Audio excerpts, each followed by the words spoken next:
नमस्कार, जोहार। झारखंड का एकमात्र सरकारी न्यूज चैनल क्लीन न्यूज में आपका स्वागत है। समस्या किसान से जुड़ा हो या हो पारा शिक्षकों का मुद्दा, हर खबर पर होगी हमारी पैनी नज़र। सभी खबर सिलेक्टेड और काम की है, तो वीडियो के अंत तक बने रहें। साथ ही आप न्यूज को किस गांव या शहर से देख रहे हैं, हमें कमेंट में ज़रूर बताइए। आज का लाइक हम 100 रखते हैं, उम्मीद है कि आप इसे पूरा करेंगे। और रोजाना पंचायत चुनाव का अपडेट पाने के लिए चैनल को सब्सक्राइब कर बेल आइकन को प्रेस करें। तो चलिए जानते हैं आज का मुख्य समाचार। 3000 करोड़ रुपए की लागत से राजधानी और उसके आसपास के जाने किन सड़कों का होगा निर्माण। झारखंड की राजधानी रांची और उससे सटे इलाकों की सड़कों का निर्माण होगा। इन सड़कों के निर्माण लगभग 3000 करोड़ रुपए खर्च किए जाएंगे। सभी महत्वपूर्ण सड़कें हैं। इस 4 अहम सड़कों में से एक शहर के भीतर की सड़क है, वो एलिवेटेड रोड है, जो कि पिस्का मोड़ से कचहरी चौक से ठीक पहले तक बनेगा। इसे शहर के लिहाजा से महत्वपूर्ण सड़क माना जा रहा है। इन सभी सड़कों के निर्माण के लिए अलग अलग बजट लोकेट किए गए हैं। सर्वाधिक बजट वाला सड़क पलमा से गुमला तक बनने वाला 4 लेन सड़क है। इसके अतिरिक्त जो अन्य निर्माण होना है उसमें रामपुर, सहरबेड़ा सड़क और पिस्का आरओबी है। इन सभी योजना का शिलान्यास प्रधानमंत्री नरेंद्र मोदी ने अपने देवघर विजिट के दौरान किया। आचार संहिता उल्लंघन मामले में सीएम हेमंत सोरेन ने बड़ी राहत, 11 नवंबर तक नहीं होगी कोई कार्रवाई। मुख्यमंत्री हेमंत सोरेन से जुड़े आचार संहिता उल्लंघन के मामले में मंगलवार को एमपी एमएलए की विशेष न्यायाधीश अनामिका किस्कू की अदालत ने सुनवाई हुई। अदालत ने हाईकोर्ट के आदेश पर 11 नवंबर 2022 तक कार्रवाई पर रोक लगा दी है। मुख्यमंत्री की ओर से सशरीर उपस्थित पर छूट के लिए अदालत में याचिका दाखिल की गई थी। झारखंड में 6 दिनों में 650 नए संक्रमित, फिर भी स्वास्थ्य विभाग के गाइडलाइन का नहीं हो रहा है पालन। झारखंड में कोरोना संक्रमण लगातार बढ़ने लगा है, जिसे देखते हुए स्वास्थ्य विभाग ने गाइडलाइन जारी किया है और लोगों से सतर्क रहने की अपील की है। लेकिन इस सबके बावजूद विभाग के गाइडलाइन का पालन नहीं हो रहा है। विभाग ने जांच की गति बढ़ाने के निर्देश दिए हैं, लेकिन कहीं भी विभाग के निर्देश का पालन नहीं हो रहा है। पिछले 6 दिनों में राज्य में 650 नए संक्रमित मिले हैं, वहीं 321 स्वस्थ हुए हैं। हालांकि अभी तक राज्य में नए वेरिएंट की पुष्टि नहीं हुई है, लेकिन इसके फैलान को रोकने के लिए सतर्कता बेहद जरूरी है। झारखंड के इस स्कूल में 18 साल बाद बच्चों ने हाथ जोड़कर की प्रार्थना। करीब 18 साल बाद स्कूल में प्रार्थना करने का तरीका बदल गया। हिंदुस्तान में मंगलवार के अंक में एक और स्कूल में आया हाथ बांधकर प्रार्थना करने का मामला शीर्षक से खबर प्रकाशित होने के बाद बुधवार को स्कूल में बच्चों ने हाथ जोड़कर प्रार्थना की। विद्यालय में प्रार्थना का तरीका बदलने पर किसी तरह का न तो विवाद हुआ, न ही कोई हस्ताक्षर। स्कूल के प्रधानाध्यापक वीरेंद्र राम ने मंगलवार को यह जानकारी दी। बाघमारा विधानसभा क्षेत्र का चुनाव संबंधी दस्तावेज सीलबंद 20 जुलाई तक हाईकोर्ट में होगा जमा। 2019 में हुए विधानसभा चुनाव में बाघमारा सीट से डुल्लू महतो ने जीत दर्ज की थी, जिसे हाई कोर्ट में जलेश्वर महतो ने चैलेंज किया है। इसके बाद कोर्ट के निर्देश पर बुधवार को जिले के कोहिनूर मैदान स्थित बाघमारा स्ट्रांग रूम को 2019 में हुए विधानसभा चुनाव के प्रत्याशी और निर्वाचित प्रत्याशी की मौजूदगी में खोला गया। साल 2019 में हुए विधानसभा चुनाव में बाघमारा से कांग्रेस प्रत्याशी रहे जलेश्वर महतो मौके पर मौजूद रहे। वहीं बाघमारा विधायक डुल्लू महतो के प्रतिनिधि और भाई शत्रुघ्न महतो भी उपस्थित रहे। दोनों की उपस्थिति में स्ट्रांग रूम में दस्तावेज निकालकर सील किया गया। सील बंद सभी दस्तावेज को 20 जुलाई तक हाईकोर्ट में सुपुर्द किया जाएगा। जानिए झारखंड के किन जिलों में कुछ देर में होगी जोरों की बारिश। मौसम विभाग ने किया अलर्ट जारी। 1-2 दिनों से रुक रुक कर बारिश का क्रम जारी है। कब धूप निकल जाएगी और कब बारिश होने लगेगी, इसका अंदाजा लगाना मुश्किल हो रहा है। कभी बादल सूरज का गुरूर तोड़ने के बेताब हो जाता है, तो कभी सूरज अपनी तपिश से लोगों को बेहाल कर जाता है। मौसम विभाग ने तत्कालिक मौसम चेतावनी में बताया कि झारखंड के बोकारो, हजारीबाग, रामगढ़, सिमडेगा और पश्चिमी सिंहभूम जिले के कुछ भागों में अगले हल्के से मध्यम दर्जे के मेघ गर्जन तथा वज्रपात के साथ वर्षा होने की संभावना है। साथ में जिले के कुछ स्थानों पर 30 से 40 किलोमीटर प्रति घंटे की रफ्तार से हवा भी चलेगी। इस मौसम को देखते हुए विभाग ने लोगों को आग्रह किया कि वे सतर्क और सावधान रहें। कोविड-19 वैक्सीनेशन के नाम पर साइबर अपराधी पर कर रहे ठगी, रहे सावधान। साइबर अपराधियों ने ठगी करने का नया तरीका ढूंढ निकाला है। अब साइबर अपराधी कोविड-19 वैक्सीनेशन के नाम पर ठगी कर रहे हैं। इस मामले को लेकर रांची पुलिस सतर्क है और लोगों से अपील की जा रही है कि कोविड-19 वैक्सीनेशन के नाम पर किसी भी तरह की निजी जानकारी साझा न करें। साइबर अपराधी लोगों को फोन कर सवाल पूछ रहे हैं कि क्या आपको कोविड-19 के दोनों डोज लग चुकी है। यदि आप इस सवाल के जवाब में हाँ देते हैं तो साइबर ठग कहता है कि आपको बूस्टर डोज लगाना है, मैं आपका रजिस्ट्रेशन कर दे रहा हूं, OTP आएगा तो उसे मुझे बता दीजिएगा। OTP बताते ही आपके बैंक में जमा राशि अकाउंट से साफ हो जाएगी।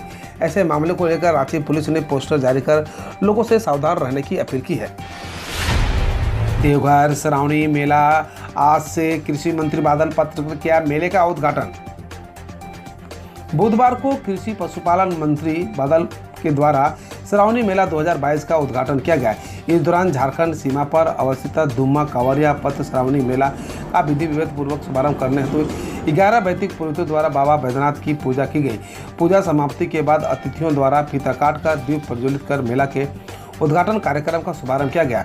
मौके पर बादल ने कहा कि मुख्यमंत्री की अगुवाई में हम सभी मिलकर बाबा के भक्तों का स्वागत करेंगे। राज्य सरकार व जिला प्रशासन के साथ साथ हम सभी के लिए अवसर है कि अपनी जिम्मेदारियों को समझे। अब CID करेगी रांची में हुई हिंसा के जांच, ADG ने दिए निर्देश।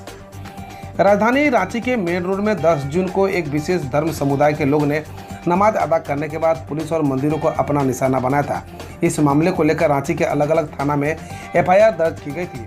कल CID की टीम ने इस मामले में दर्ज केस को टेक ओवर किया।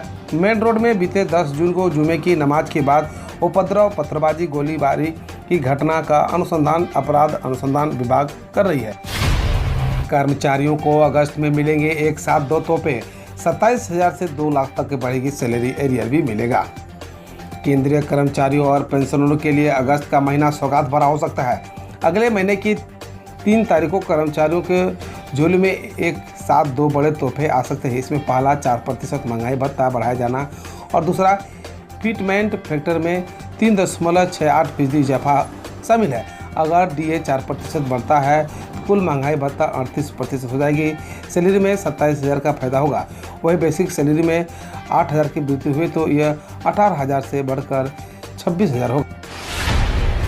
महाराष्ट्र में बारिश व बाढ़ से एक दिन में हुई 5 मौतें। जून से अब तक हुए 89 मौतें। महाराष्ट्र में भारी बारिश और बाढ़ संबंधित घटनाओं को बीते 24 घंटों में 5 लोगों की मौत हो गई, जिसके बाद 1 जून से अब तक 27 जिलों में कुल मृतकों की संख्या 89 हो गई है। घायलों की संख्या 68 है। भारी बारिश और बाढ़ के कारण 1300 से अधिक घर क्षतिग्रस्त हुए हैं और 7,796 लोगों को रेस्क्यू किया गया। 15 जुलाई से 75 दिन तक सभी 18+ लोगों को लगाई जाएगी कोविड-19 वैक्सीन की प्री बूस्टर डोज। केंद्र सरकार ने ऐलान किया है कि 15 जुलाई से अगले 75 दिनों तक 18 वर्ष से अधिक उम्र के नागरिकों को कोविड-19 वैक्सीनेशन की बूस्टर डोज सरकारी केंद्र में मुफ्त लगाई जाएगी। केंद्रीय मंत्री अनुराग ठाकुर ने कहा कि देश आज़ादी के 75 वर्ष का जश्न मना रहा है और आज़ादी का अमृतकाल के मद्देनजर यह फैसला लिया गया है। उत्तराखंड प्रशासन ने कांवड़ यात्रा में तलवार, त्रिशूल जैसी वस्तुएं लाने पर बैन लगाया।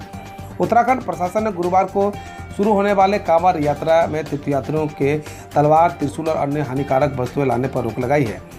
SSP चिन्मय खंडूरी ने बताया कि यात्रा में तलवार, त्रिशूल और लाठियां लाने पर प्रतिबंध रहेगा। बकौल खंडूरी सभी थाना और चौकी प्रभारियों को जिलों की सीमा पर उन्हें जब्त करने के निर्देश दिए गए हैं। सुप्रीम कोर्ट ने बुलडोजर अभियान के खिलाफ अंतरिम रोक लगाने से किया इनकार। सुप्रीम कोर्ट ने कई राज्यों में जारी बुलडोजर अभियान के खिलाफ अंतरिम रोक लगाने से बुधवार को इनकार कर दिया। कोर्ट ने अपनी टिप्पणी में कहा, ऐसा सर्वव्यापी आदेश पारित करने से क्या हम अधिकारियों को उल्लंघनकर्ताओं के खिलाफ कार्रवाई करने से नहीं रोकेंगे। जमीयत उलेमा-ए-हिंद की ओर से दायर इस याचिका का अब अगली सुनवाई 10 अगस्त को होगी। मुंबई में CNG का दाम 4 रुपया और PNG का दाम 3 बढ़ाया गया। 2022 में चौथी बढ़ोतरी। महानगर गैस लिमिटेड ने मुंबई और आसपास के इलाकों में कंप्रेस्ड नेचुरल गैस यानी CNG का दाम 4 रुपया प्रति किलोग्राम और पाइप्ड नेचुरल गैस यानी PNG का दाम 3 रुपया प्रति स्टैंडर्ड क्यूब मीटर बढ़ा दिया है। मुंबई में CNG की कीमत अब 80 रुपया प्रति किलोग्राम और PNG की कीमत 48 रुपया 50 पैसा हो गई है। गौरतलब है कि यह PNG और CNG की कीमतों में 2022 की चौथी वृद्धि है। एस जयशंकर बोले, मोदी सरकार ने विदेश नीति में सुरक्षा को पहली प्राथमिकता दी।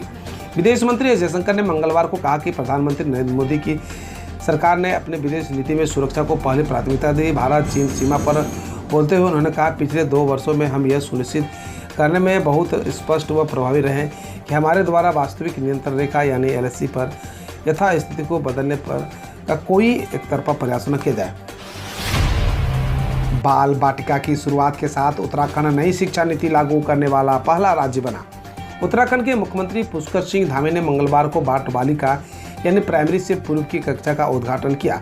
इसके साथ ही राष्ट्रीय शिक्षा नीति 2020 की शुरुआत करने वाला उत्तराखंड देश का पहला राज्य बन गया है। निजी स्कूलों में नर्सरी में होने वाली पढ़ाई अब आंगनबाड़ी व सरकारी स्कूलों में पढ़ने वाले बच्चों को बाल बाटिका कक्षा में कराई जाएगी। गुजरात में भारी बारिश, बाढ़ के कारण मरने वालों की संख्या हुई 63। MP में भी 7 की मौत।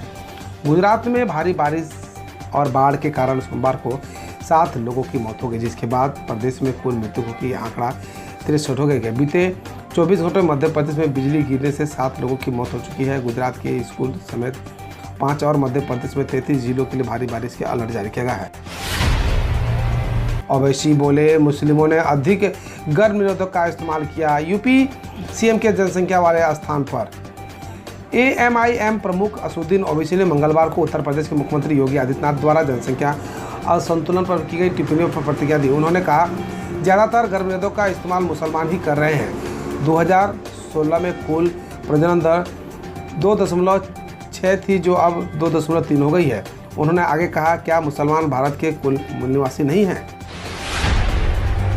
ठाकरे और शिंदे ने राष्ट्रपति पद की उम्मीदवार द्रौपदी मुर्मू को समर्थन देने का किया ऐलान। शिवसेना प्रमुख उद्धव ठाकरे ने मंगलवार को राष्ट्रपति चुनाव में NDA समर्थित उम्मीदवार द्रौपदी मुर्मू को समर्थन देने का ऐलान किया। वहीं महाराष्ट्र के मुख्यमंत्री एकनाथ शिंदे ने कहा, हमारे सभी विधायक यानी शिवसेना के बागी गुट प्रधानमंत्री नरेंद्र मोदी के मार्गदर्शन में उन्हें यानी द्रौपदी मुर्मू को वोट देंगे। गौरतलब है कि यशवंत सिन्हा विपक्ष के राष्ट्रपति उम्मीदवार हैं। हम रोज ऐसे ही न्यूज लाते रहेंगे, तो यदि आपने अभी तक क्लीन न्यूज को सब्सक्राइब नहीं किया है तो पहले फटाफट सब्सक्राइब कर लें, साथ ही बेल आइकन को दबा दें ताकि कोई अपडेट मिस ना हो।